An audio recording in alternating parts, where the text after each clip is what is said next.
Today's topic is blood. Blood क्या होता है? So it is a fluid connective tissue. ये एक तरीके का कनेक्टिव टिश्यू है जो कि फ्लूइड फॉर्म में होता है और हमारी बॉडी में सर्कुलेट करता है कॉन्स्टेंटली। ठीक है, सो ब्लड जो है वो क्या क्या ट्रांसपोर्ट करता है?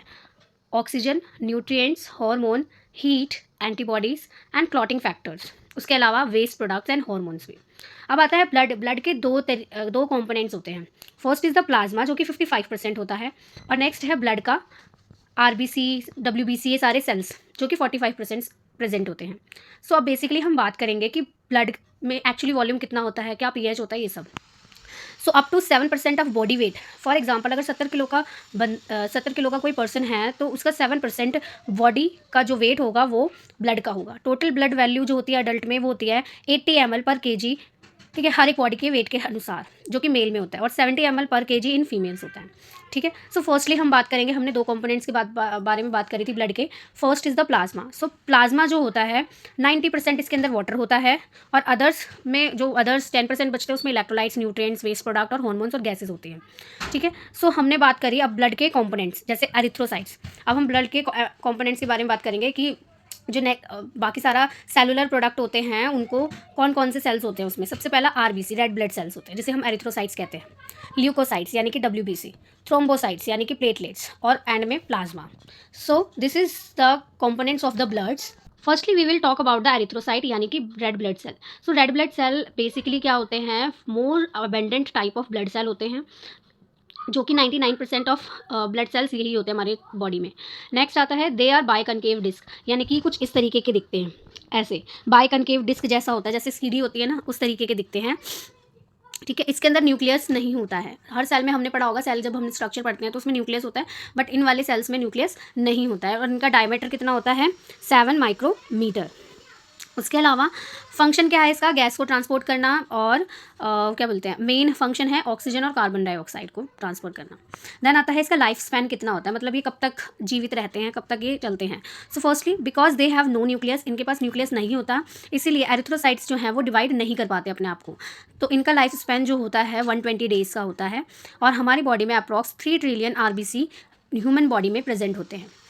The process of erythrocyte development, जब हम मतलब एरिथ्रोसाइट यानी कि आरबीसीज बन रहे होते हैं, इस प्रोसेस को, ये जो प्रोसेस है वो हमारी बोन मैरो स्टेम सेल्स में होता है, बोन मैरो स्टेम सेल्स में होता है, जो कि 7 दिन का वक्त लेता है। और इसी प्रोसेस को हम कहते हैं एरिथ्रोपोइसिस। क्या कहते हैं? एरिथ्रोपोइसिस।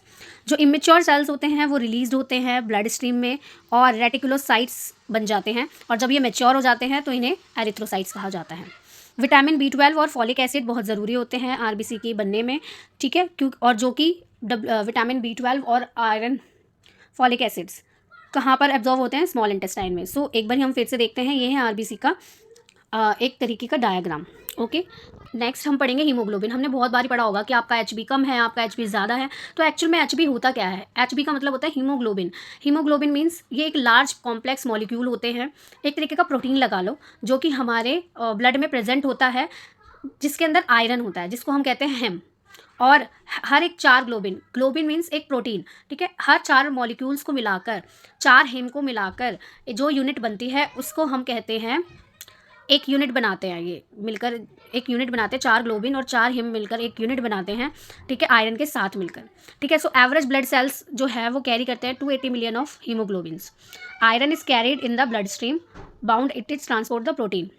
आयरन जो है वो हमारे ब्लड में होता है। ठीक है, और जब वो ऑक्सीजन से मिलता है तो it's appears as a red colour. ठीक है, देन आता है next is the rhesus system. Rhesus system का मतलब क्या होता है? आपने सुना होगा positive blood group, negative blood group. So यही है बेसिकली रिहर्स सिस्टम। अब हम रिहर्स सिस्टम के बारे में जो पढ़ेंगे, I hope you will understand by this. Firstly, the red cells membrane antigen that is important here. The RH antigens और RH factor, they are RH positive. मतलब हमारी बॉडी के अंदर एक RH यानी कि रिहर्स सिस्टम होता है, जिसके अंदर RH एंटीजेंस या RH फैक्टर कह लो, वो प्रेजेंट होते हैं, जो कि पॉजिटिव और नेगेटिव हो सकते हैं। पॉजिटिव जो होते हैं उनके अंदर एंटीबॉडीज़ होती हैं, और RH नेगेटिव जो होते हैं उनके अंदर एंटीबॉडीज़ जो है वो कैपेबल होते हैं खुद से बनाने में। ठीक है, अब हम बात करेंगे ब्लड ग्रुपिंग के बारे में। सो आपने सुना होगा, firstly we will talk about the blood group A. Blood group A के अंदर बेसिकली क्या होता है, जो ये सेल होते हैं ना, ब्लड ग्रुप ए में एंटीजन्स, जो एंटीबॉडी या एंटीजन आप बता रहे हो, वो बेसिकली इसमें क्रॉस चलता है, यानी कि अगर ए है तो उसके पास एंटीजन बी होगा, और वो डोनेट किस किस को कर सकता है, ए को और ए बी को। जबकि जो बी है, बी के पास एंटीजन ए होगा जो कि डोनेट कर सकता है बी और बी ए बी को, और जो ए बी है उसके पास कोई भी एंटीजन नहीं होता, ना ए ना बी, तो वो सिर्फ और सिर्फ ए बी को ही डोनेट कर सकता है। देन आता है ओ के पास ए भी होता है और बी एंटीजन्स भी होते हैं, तो इसीलिए उसे यूनिवर्सल डोनर कहा जाता है, वो किसी को भी दे सकता है। तो ये थे हमारे blood groups. So this is all about the RBCs blood components. हमने इस पार्ट में यही पढ़ा। अब हम नेक्स्ट पार्ट में पढ़ेंगे ल्यूकोसाइट्स के बारे में, प्लेटलेट्स के बारे में, क्लॉटिंग फैक्टर्स के बारे में। I hope you like the video. If you like the video please share, subscribe and comment if you want a more topics. I hope you will surely do the subscribe. Thank you.